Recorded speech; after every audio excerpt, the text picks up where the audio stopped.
Well,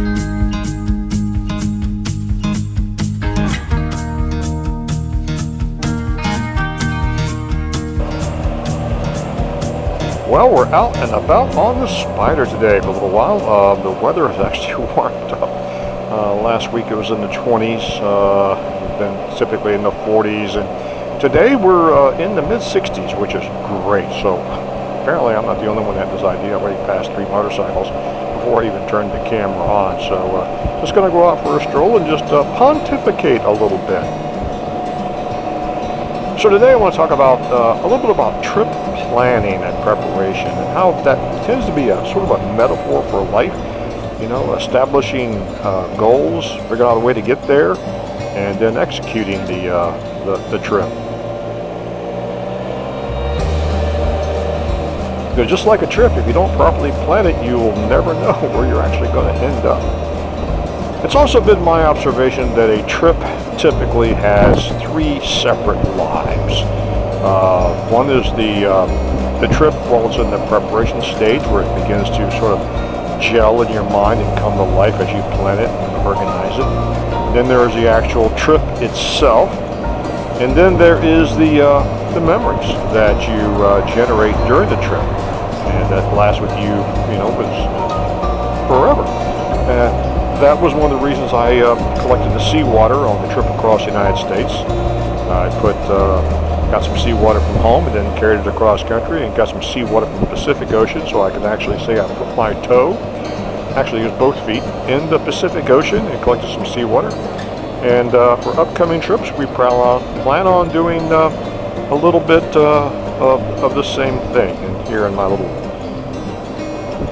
One of the other advantages of traveling and taking journeys is that I find that it separates me from my normal day-to-day routine, which gives me a chance to reflect on my life, where I've been, where I'm going, where I want to go, and is that destination worthy of my time, and then how I want to get there. So that's a good time just to reflect. Something about time behind the steering wheel or handlebars of the Spyder, really I find it very pleasant and very introspective to spend time behind the wheel and just think as you drive. So that's one of the things I really enjoy about traveling. So today I was going to talk about some of the nuts and bolts of travel itself. When you're planning a trip, I guess the first thing you need to figure out exactly where you're going to go, and then how far you're going to go, especially when your daily mileage. It's sort of a pace that each of us have. It's different. When watching Purple on 3, her and her husband Tommy G and Coach Bob and Coach Vix, they do a lot of miles per day. More than I personally prefer to do, but you know, we're all different. So whatever works for everybody else, that's great, and whatever works for us. You know, for us, we find that a distance on the Spyder between 2 and 250 a day is just about right, so we can get into our accommodations and get checked in and relax some, and that way we don't have to rush to get to spend the entire day just trying to make miles, which is a little tiring. The next area is the route that we would take. You know, and that really depends on the destination. What's the trip objective? So if we're just trying to get from point A to point B as quickly as we can, I'll just let the GPS select the fastest routes, and we'd go that route.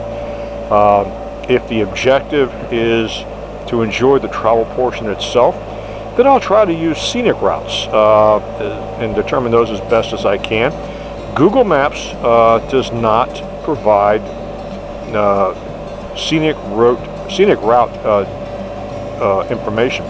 You actually have to look at old school paper maps, and you can tell that's a scenic route by the little dotted line that connects next to the route itself, and that helps you out. It also gives you, when you look at paper maps, the big picture, and the big picture is kind of important for planning a trip.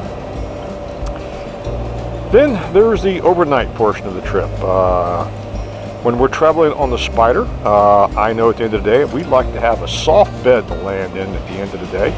And so we try to make accommodation arrangements either before we leave, or in the mornings, or in the evening prior, we'll make at least a destination reservation. Sometimes we'll make those further out depending on the type of trip. When we went to Yosemite, we had to make those reservations 6 months out to be able to get reservations inside the parks.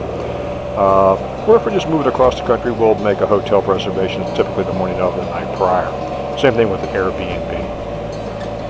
And speaking of Airbnbs, we do like to mix the Airbnbs and the hotels. And if we're just moving through an area just to get from point A to point B, hotels are fast and efficient and pretty straightforward. Where in Airbnbs, oftentimes where you can pick the ones that have kitchens. So if we're going to be at a base of operations for a couple of days and relaxing and enjoying the area that we're in, we try to get one with the kitchen so we can prepare a lot of our own meals and not have to rely on traveling out to restaurants for every meal. That can be expensive, time consuming, and sometimes you just want to sit back and have a sandwich and watch television. So, you know, we would do that.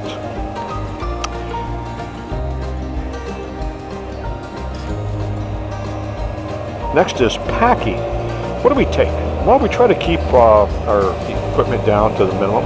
Yeah, you know, we have gone on 8-day trips with just the Spyder before we got the trailer. We were able to do that pretty effectively, but the trailer, the Freedom trailer, makes it a lot more flexible. We carry our rain gear and our cooling vests for their easy access, and then our clothing, we try to get quick drying clothing so we can do laundry as we need to, because we only try to pack for 4 days maximum and then do laundry. Next is meals. We try to prepare a lot of our own meals when we travel to keep the cost down, keep the bulk down, and to get a little bit more healthy. One of my personal favorites is a YouTube channel, Chef Corzo. Chef Corzo is a classically trained chef and an avid backpacker and traveler. We met him in person at the Overland Expo in 22 and picked up a couple of his cookbooks. He really does a lot of work with one-pot meals and using fresh ingredients that are relatively shelf stable, that you don't have to refrigerate them immediately and have to worry about food poisoning or anything like that. And it's some really good ideas and very flavorful, and we like those.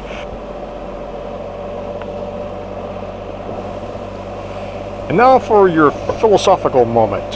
So in this week's video, I put in there the quote about the compass versus the clock. I learned to navigate the old school way many years ago using a wristwatch, map, and compass. And how perfect those items are for the metaphor for planning your life. The wristwatch, we only have a certain amount of time on this planet. We don't know exactly how much time that is. So we want to measure it out to make sure we get the most of the time we are given here on this planet. And next item is the map. It gives us a tool in which we can actually figure out what is important in our life and to hit those items through our life, those benchmarks, if you would, to make sure we accomplish what we want to accomplish in life. And then lastly, there's the compass. I think the compass, personally, for me, is the most important. It ensures that you're on the right path and you don't deviate from it. It keeps us from making those really dumb mistakes that human beings are prone to make. So even though they're very important tools for travel, I think they're very important tools for life itself.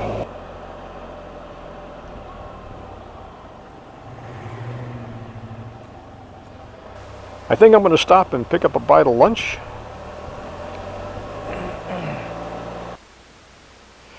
That was, speaking of making bad decisions and not following your compass, yes, I went to Burger King. Let's not tell Miriam about this.